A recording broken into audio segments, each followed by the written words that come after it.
అని చాలామంది ప్రశ్నిస్తూ ఉంటారు. అందరు దేవతలు కలిసిన ఏకరూపం దత్తాత్రేయ స్వామి. అటువంటి దత్తాత్రేయ స్వామి హైహయ వంశంలో జన్మించిన కార్తవీర్యార్జునుడికి అనఘాష్టమి వ్రతాన్ని ఉపదేశం చేశారు. ఈ కార్తవీర్యార్జునుడు చేతులు లేక, అంటే చచ్చుబడిపోయిన చేతులు, చచ్చుబడిపోయిన కాళ్ళు, నడవలేడు, ఏ పని చేయలేడు. కానీ యువరాజు. ఇటువంటి వాడికి తమ గురువు గర్గ మహర్షి దత్తాత్రేయ స్వామిని పట్టుకో అని చెప్పగా వెళ్ళి సహ్యాద్రిలో దత్తాత్రేయ స్వామిని పట్టుకున్నారు. అప్పుడు దత్తుడు, నువ్వు అనఘాష్టమి వ్రతం చేసుకో, నీకు సకల సిద్ధులు అవుతాయి అని చెప్తారు.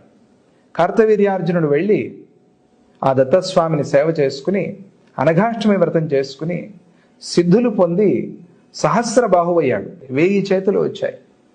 అటువంటి అనఘాష్టమి వ్రతం అది. సకల సిద్ధులని అనుగ్రహించేటువంటి